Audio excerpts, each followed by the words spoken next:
First of all thank you very much. मतलब मैं दिल से आपका शुक्रिया अदा करना चाहता हूँ कि मैंने जब ये सीरीज़ शुरू करी थी तो मुझे नहीं पता था कि इतनी ज़्यादा एक्साइटमेंट और इतना ज़्यादा लोगों को अच्छा लगेगा। सो बेसिकली इस एजुकेशन सीरीज़ को बनाने का सिर्फ एक ही ऑब्जेक्टिव है कि जो लोग अपनी ज़िंदगी की नई इनिंग शुरू कर रहे हैं क्रिप्टो के अंदर, तो उनकी हेल्प करना।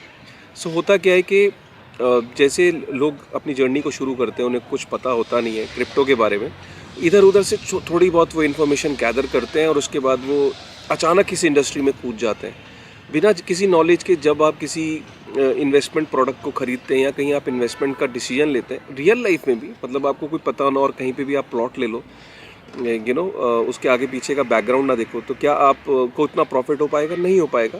और सिमिलरली आप क्रिप्टो के अंदर भी जब आप एंटर करते हैं तो आपकी अंडरस्टैंडिंग बहुत ही हाई लेवल की होनी चाहिए। और अब क्योंकि टेक्निकल सब्जेक्ट है तो उसको बताना, उसको समझना इतना आसान तो है नहीं। तो बिटेनिंग का पर्पस और मेरा पर्पस यही है कि आपको बहुत ही कंफर्टेबल कन्वीनियंट तरीके से आपको उस सब्जेक्ट को सिखाना, समझाना और जो कॉम्प्लेक्स चीज़ें उनको ब्रेक करके बताना। तो एक्चुअली में पहले भी हम जो, अगर आप आज मुझे ज्वाइन कर रहे हो, इस वीडियो से ज्वाइन कर रहे हो, तो नीचे एक प्लेलिस्ट है जिसमें चैप्टर 1 से हमने शुरू किया है इस सीरीज़ को, तो आपको वो प्लेलिस्ट देखनी चाहिए। बीच में से आप अगर चैप्टर को पकड़ोगे तो आपको जो एक रिदम है, एक सिंक्रोनाइजेशन है कंटेंट का, वो आपको समझ नहीं आ पाएगा।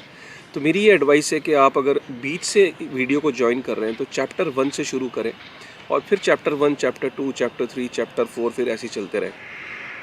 हमने पिछले वाले चैप्टर में ये कवर किया, बेसिकली जो पीछे के जो चैप्टर्स हैं, कि एक इंसान को क्यों इन्वेस्टमेंट करनी चाहिए, राइट? इन्वेस्टमेंट का महत्व क्या है।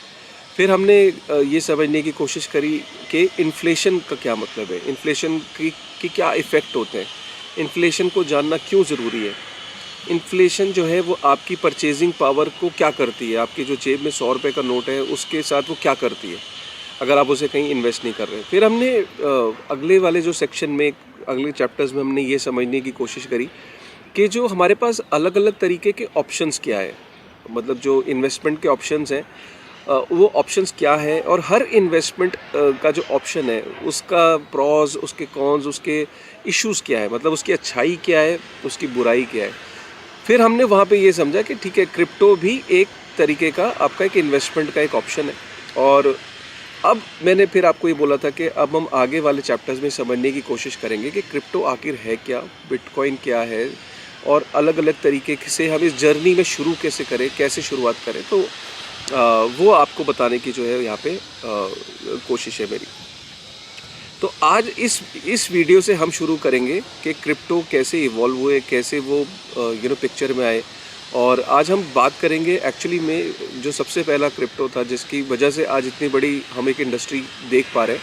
हम आज बात करेंगे कि कैसे वो जो एवोल्यूशन हुआ, मतलब आज जो हम बिटकॉइन की, क्रिप्टो की बात कर रहे हैं, तो वो अचानक ऐसे नहीं हुआ कि किसी दिन एक दिन सतोशी नाकामोटो आया और उसने अनाउंस कर दिया और एकदम टेक्नोलॉजी सामने आ गई। इसके पीछे पूरा बैकग्राउंड है, उस बैकग्राउंड को हम समझेंगे। और अगर हमने इस बैकग्राउंड को ढंग से समझ लिया तो हम आगे जो इस टेक्नोलॉजी है उसको बेहतर तरीके से समझ पाएंगे। ठीक है, तो सबसे पहले हम शुरुआत करते हैं आज कि आज हम बात करेंगे कि जब इंसान इस धरती पे आया, राइट, और इस धरती के आने के बाद उसे 100% ये रियलाइज़ हुआ कि वो अकेला नहीं है। और जब पुराने ज़माने में जब उसको ये रियलाइज़ हुआ होगा कि उसके पास जब उसको थोड़ी थोड़ी समझ आने लगी होगी, तो उसको ये रियलाइजेशन होने लगी होगी कि कुछ चीज़ें उसके पास हैं और कुछ चीज़ें उसके पास नहीं है। ये दुनिया अगर आप देखो तो इस तरीके से डिज़ाइन हुई है कि जैसे किसी पर्टिकुलर एरिया में डेजर्ट है, किसी एरिया में, पर्टिकुलर एरिया में रिवर्स हैं, किसी में पानी है, कहीं पे कोई चीज़ की ज़्यादा अबंडेंस है, कहीं पे किसी चीज़ की ज़्यादा अबंडेंस है। तो कहीं खेती है तो कहीं पे उस पर्टिकुलर जगह पे कहीं पे सेब हो रहा है, तो किसी पर्टिकुलर जगह पे गेहूँ हो रहा है, किसी पर्टिकुलर जगह पे लीची है। तो ये इस तरीके से ये दुनिया इस तरीके से बनाई गई है, डिज़ाइन की गई है कि हर एक चीज़ हर जगह पे हर चीज़ नहीं है। तो इससे क्या पता लगता है कि दुनिया में जब लोगों को ये रियलाइज़ होना शुरू हुआ होगा, जब पुराने ज़माने में जब लोग कम्युनिटीज़ में एक कबीले के अंदर रहे होंगे, तो उनको आपस में अगर किसी व्यक्ति के पास कोई चीज़ है तो तो उसको किसी दूसरे के पास जो चीज़ है उसको उस चीज़ की ज़रूरत होगी। सपोज़ मेरे पास अगर दूध है और आपके पास गेहूँ है, तो हो सकता है कि मुझे जब गेहूँ की ज़रूरत पड़ी होगी और आपको दूध की ज़रूरत पड़ी होगी। सो इसका मतलब क्या है कि जब भी इंसान बना इस धरती पे, तो उसकी जो सबसे पहली जो उसको ज़रूरत महसूस हुई होगी वो एक्सचेंज की महसूस हुई होगी। उसके मेरे पास जो चीज़ नहीं है, मैं काश के मैं किसी दूसरे व्यक्ति से वो चीज़ ले लूँ। ठीक है, तो ये जो एक्सचेंज की जो ज़रूरत है, ये कोई आज की ज़रूरत नहीं है। आज ऐसा नहीं है कि आज मुझे शर्ट की या साबुन की, तेल की, गेहूं की, आटे की ज़रूरत पड़ती है। जब इंसान बना होगा उस वक्त भी उसे ये रियलाइज़ हुआ होगा कि मेरे पास कोई चीज़ का अभाव है और दूसरे के पास है और मुझे वो चीज़ उससे लेनी है, राइट। और मुझे उस चीज़ का ट्रेड की मुझे ज़रूरत पड़ी होगी। तो पहले के ज़माने में जब लोग ट्रेड करते थे, आपस में एक्सचेंज करते थे, तो उस तरीके को जो हमने बुक्स में भी पढ़ा है अपने, जब हम स्कूल जाया करते थे, तो उस सिस्टम को बार्टर सिस्टम कहा करते थे, राइट। बार्टर सिस्टम के अंदर सिंपल है कि मेरे पास, मैंने जैसे बोला, मेरे पास गेहूं है, आपके पास दूध है, तो मैंने अपना जो गेहूं आपको दिया और आपने मुझे दूध दे दिया। हम दोनों को जो है, जो हमारी ज़रूरतें थी वो पूरी हो गई। आपको गेहूं मिल गया, मुझे दूध मिल गया। तो ये जो सिस्टम था ये सक्सेसफुल हो गया। तो ये एक बार्टर सिस्टम जो था, इसको हमने किताबों में भी पढ़ा है, बुक्स में भी पढ़ा है। लेकिन इस बार्टर सिस्टम के कुछ चैलेंजेस थे और वो चैलेंजेस बड़े ऑब्वियस से थे। अब उस चैलेंजेस को हम डिस्कस करते हैं। जैसे कि सबसे बड़ा चैलेंज ये था कि सपोज़ मेरे पास गेहूं है और आपके पास दूध है। अब मैं आपको मेरे को दूध चाहिए, तो मैं आपको गेहूं ऑफ़र कर रहा हूँ। अब आपके पास दूध है लेकिन आप कह रहे हो मुझे गेहूं की ज़रूरत ही नहीं है, राइट। तो ये एक सबसे बड़ा चैलेंज था, राइट। ये प्रॉब्लम जो थी बार्टर सिस्टम की, मुझे जो चीज़ चाहिए वो आप मुझे देने के लिए तैयार नहीं है, क्योंकि जो चीज़ मेरे पास है वो आपको एक्सेप्टेड नहीं है, राइट। तो ये बार्टर सिस्टम का सबसे बड़ा इशू था।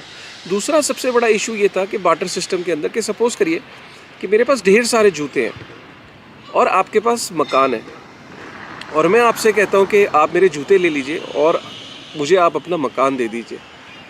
तो कैसे डिसाइड होगा कि मैं आपको कितने जोड़ी जूते दूं कि आपका मकान मुझे मिल जाए, राइट।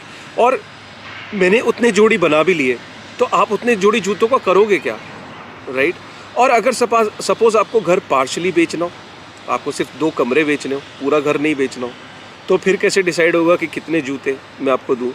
तो ये स्केलेबल नहीं था, राइट। तो इसको ये भी एक बार्टर सिस्टम की एक बड़ी ज़बरदस्त प्रॉब्लम थी कि कैसे डिसाइड होगा कि कितनी चीज़ चाहिए कि मैं आपको उतनी चीज़ दे पाऊँ, राइट। उसके बाद एक और इशू था कि बार्टर सिस्टम के अंदर कि कई बार पेरिशेबल आइटम्स होती थी। जैसे सपोज़ करिए कि आपके पास कार है, मेरे पास सेब है। आपके पास मतलब कम्प्लीटली पेरिशेबल आइटम है और मेरे पास नॉन पेरिशेबल आइटम है। अब जब मैंने आपको बोला कि यार मेरे आप सेब ले लीजिए और मुझे अपनी कार दे दीजिए, आपने बोला ओके जाओ सेब इकट्ठे करो। मैं गया, मैं जितनी देर में सेब इकट्ठे करके लाता हूँ, जो मेरे पास सेब थे वो सड़ गए। इन द मीनवाइल जब तक डील होने लगी तब तक सेब ख़राब हो गए, और जब मैं आपके पास अल्टीमेटली सेब लेके पहुँचा तो वो खाने लायक नहीं थे। तो ये एक और इशू था कि मैं मेरे पास पेरिशेबल आइटम है, आपके पास नॉन पेरिशेबल आइटम है, ट्रेड कैसे होगा। एक और सबसे इम्पॉर्टेंट बात यहाँ पे कि सपोज़ करिए कि मेरे पास घर है, चलो, और आपके पास भी घर है, और हम दोनों को घर एक्सचेंज करना है। लेकिन सपोज़ करो जो मेरा घर है वो दिल्ली में है और आपका घर जो है वो बॉम्बे में है, तो कैसे हम एक घर को मूव कैसे कर पाएंगे। मैं दिल्ली वाले घर को बॉम्बे कैसे ले जाऊँगा और आप बॉम्बे वाले घर को दिल्ली कैसे लेके आऊँगा। सो ये एक और इशू था। तो बार्टर सिस्टम के अंदर चैलेंजेस थे। तो इससे ये पता लगता है कि जैसे जैसे सभ्यता बढ़ी, जैसे जैसे इंसान बढ़ा, तो बार्टर सिस्टम से उस छोटे लेवल पे ज़रूर चीज़ें सॉल्व करने की उसने कोशिश करी, एक बहुत ही कम्युनिटी लेवल पे, कि चलिए आपस में कबीले में लोग शायद बार्टर सिस्टम में ट्रांसफ़र कर लेते होंगे। लेकिन जैसे जैसे कबीले बड़े हुए, एक कबीले से दूसरे कबीले के बीच में जब ट्रेड बढ़ा होगा, तो ये सारे चैलेंजेस आना शुरू हो गए होंगे, राइट। और एक और चीज़ के जो सबसे ज़्यादा ज़रूरत महसूस हुई होगी उस समय में लोगों को, कि लोगों ने जब ये ट्रेड करना शुरू किया होगा आपस में, तो लोगों को महसूस हुआ होगा कि कहीं ना कहीं हमें ये रिकॉर्ड मेंटेन करना है, कहीं पे ये चीज़ लिखनी है, तो अगर आप हिस्ट्री में जाएं, अगर आप गूगल भी करें कि सबसे पहले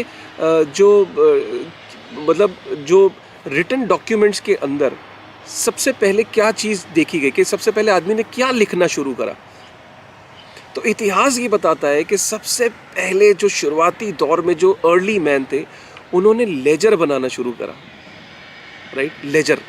क्योंकि आप समझ सकते हो कि सपोज करो एक घड़े बनाने वाला है और एक कुल्हाड़ी बनाने वाला है, राइट।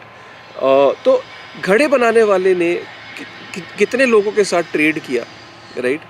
तो उसको ये एक इंसान को हिसाब बनाने की ज़रूरत महसूस हुई होगी, जिसे लेजर कहते हैं, राइट, कि कितने लोगों के साथ। सपोज करो कई बार ऐसा भी हुआ होगा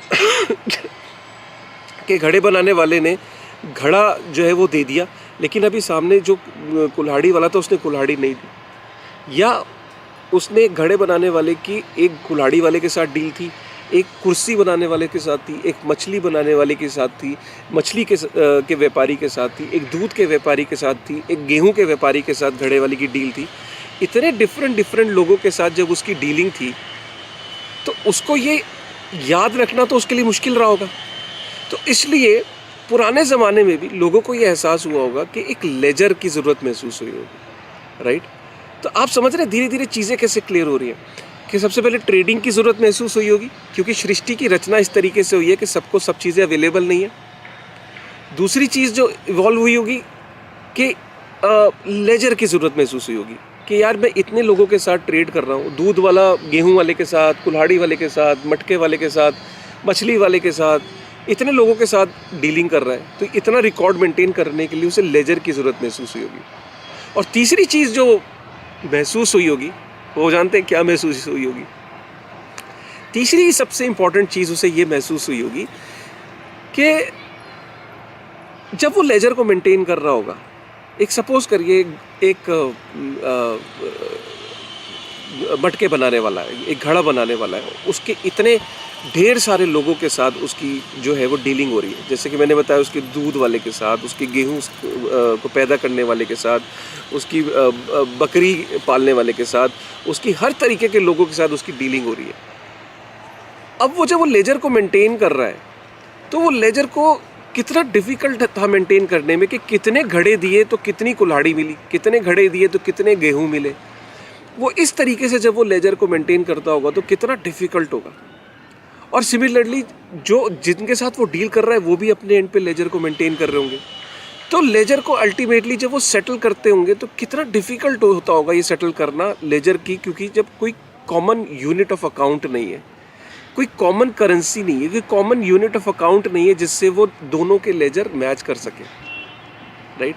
तो इसका मतलब क्या हुआ कि एक कॉमन यूनिट ऑफ अकाउंट की ज़रूरत महसूस हुई होगी, कि यार एक ऐसी कॉमन यूनिट ऑफ अकाउंट जिससे हम चीज़ों को वैल्यू कर सकें।